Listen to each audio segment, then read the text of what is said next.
और अब खबरें विस्तार से।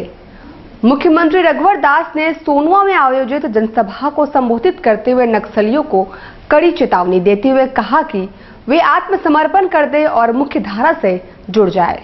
मुख्यमंत्री रघुवर दास ने सोनुआ में नक्सलियों को खुली चुनौती दी है।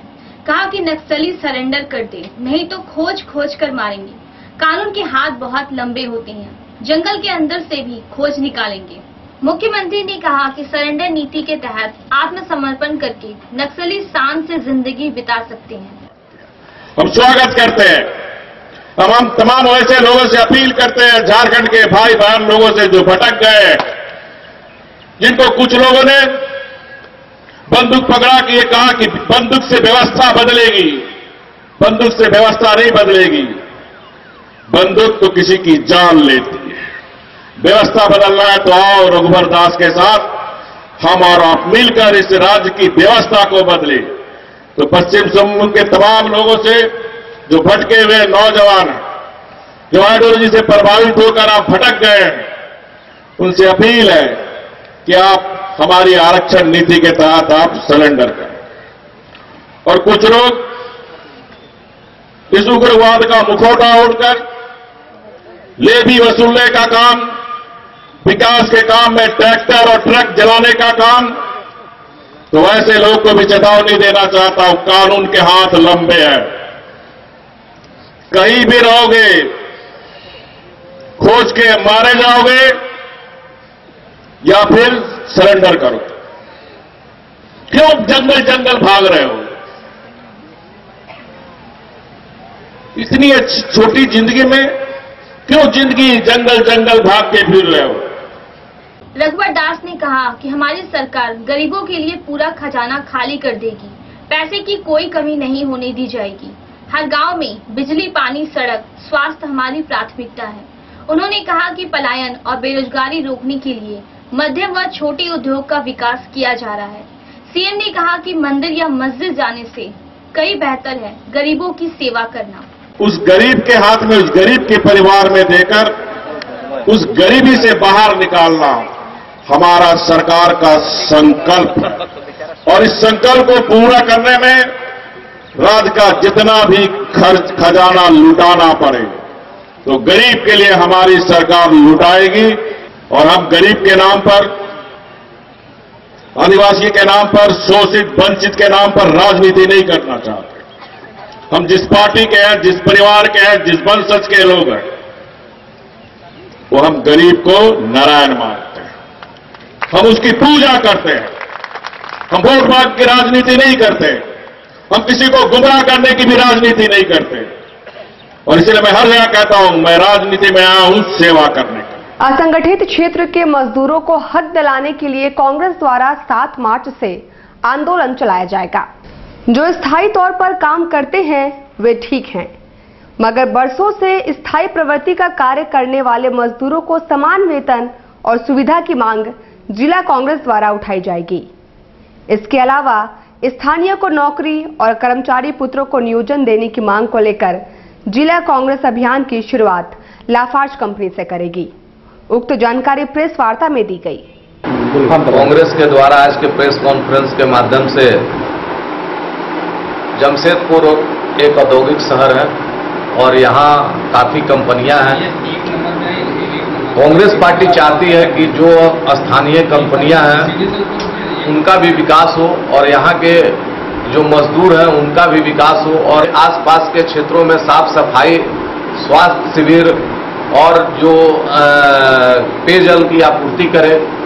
और जो वहाँ लाफार्ज कंपनी में ठेका कर्मी 10-15 सालों से अस्थायी प्रवृत्ति का काम कर रहे हैं, उनको हमारी मांग है, कांग्रेस पार्टी की मांग है तो उनको जब 10-15 साल से अस्थायी प्रवृत्ति का काम कर रहे हैं तो उनको जो अस्थायी कर्मी हैं उनकी तरह उनको भी समान वेतन तो कम से कम दिया जाए, ये हम लोगों की मांग है। और इन तमाम मांगों को लेकर हम लोग 7 तारीख को कांग्रेस जन लाफार्ज कंपनी के गेट पर प्रदर्शन और गेट मीटिंग करें।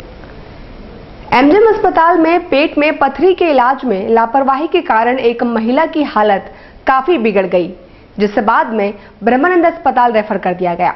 महानंद बस्ती की पूजा रजक नामक महिला को गत 16 फरवरी को एमजेएम अस्पताल में भर्ती कराया गया था, जहां पथरी का ऑपरेशन कर उसे 2 दिनों बाद घर भेज दिया गया। मगर पेट दर्द फिर से उठने पर परिजनों ने महिला को पुनः एमजेएम अस्पताल में भर्ती कराया, जहां अल्ट्रासाउंड के बाद पता चला कि ये पथरी पेट में मौजूद है और उसका स्थान बदल गया है। बाद में महिला के गिरते स्वास्थ्य को देखते हुए उसे ब्रह्मानंद अस्पताल रेफर कर दिया गया। डॉक्टर की लापरवाही को लेकर परिजनों ने काफी असंतोष जताया है। क्या छुट्टी दे दिया, ठीक से ऑपरेशन नहीं किया, बच्चा को छुट्टी दिया, उसी दिन 2:30 बजे छुट्टी दिया, उसी दिन रात को 11 बजे भर्ती किया, गंदा संदा पिया, ठीक से इलाज नहीं किया, दवा नहीं दिया। कौन डॉक्टर ने इलाज किया? डीके सिन्हा। क्या चीज का ऑपरेशन कराया था? पथरी का ऑपरेशन कराया था। क्या हुआ था बताइए? पथरी था पेट में, उसका ऑपरेशन किया पूरा। अभी कहाँ ले जा रहा है? अभी ले जा रहा, समूलिया ले जा रहा था। इनका पेट में पथरी था।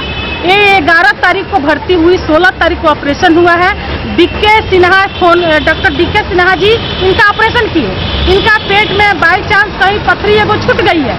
वो पथरी छूटने के कारण उनका पथरी नाभि के अंदर मतलब कोई नस में फंस गया है।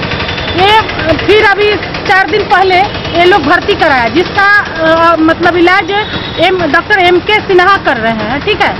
और वो अभी सीरियस हो गई है, मतलब सीरियस का पेट में इतना दर्द है, वो पेन क्लियर दे रहे हैं या पेट के दर्द के दवाई दे रहे हैं, इंजेक्शन दे रहे हैं, लेकिन उस इंजेक्शन से दर्द से उसको आराम नहीं है। टाटा से पटना मार्ग की राजधानी बस की नई सेवा का उद्घाटन पूर्व मंत्री बन्ना गुप्ता ने किया और सभी को शुभकामनाएं दी। टाटा से पटना मार्ग में यात्रियों की कमी नहीं है। इस मार्ग में पिछले 20 वर्षों से बस सेवा प्रदान करने वाले विद्याभूषण सिंह की नई राजधानी बस का उद्घाटन रविवार को पूर्व मंत्री बन्ना गुप्ता ने किया। इस मौके पर गणमान्य लोग उपस्थित थे। बस यात्रियों के लिए हर तरह की आधुनिक सुविधाओं से लैस है।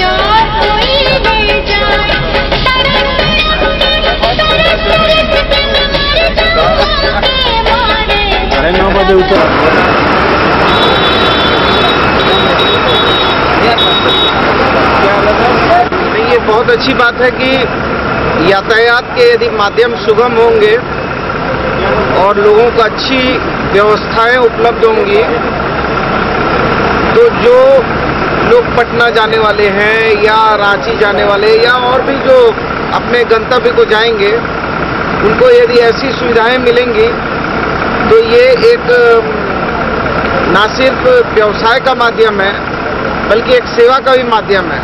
और मैं उम्मीद करता हूं कि टाटा से पटना जाने वाले बहुत सारे लोग हैं, क्योंकि बिहार से ही झारखंड बना है, तो हम लोगों का आस्था विश्वास जो है बिहार के साथ भी जुड़ा हुआ है और हम सारे लोग जो हैं बिहार से आना जाना करते हैं।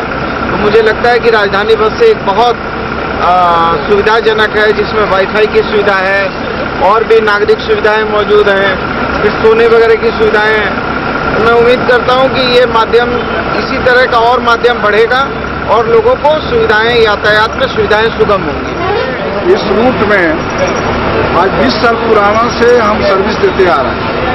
हर समय हर साल चाहते हैं कि उससे से अच्छा सर्विस दें, अच्छा से अच्छा गाड़ी दें, ताकि पब्लिक उससे ये सेटिस्फाइड हो, उसको अच्छा लगे। हम हमेशा चाहते हैं कि सुविधा उनको अच्छा मिले।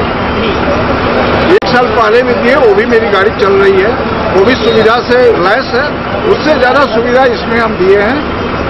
हमको विश्वास है कि जो सफर करेंगे यात्री उन्हें ये पसंद आएगी। इसके बाद इससे भी ज़्यादा हमारे देने का लक्ष्य है आगे चल के।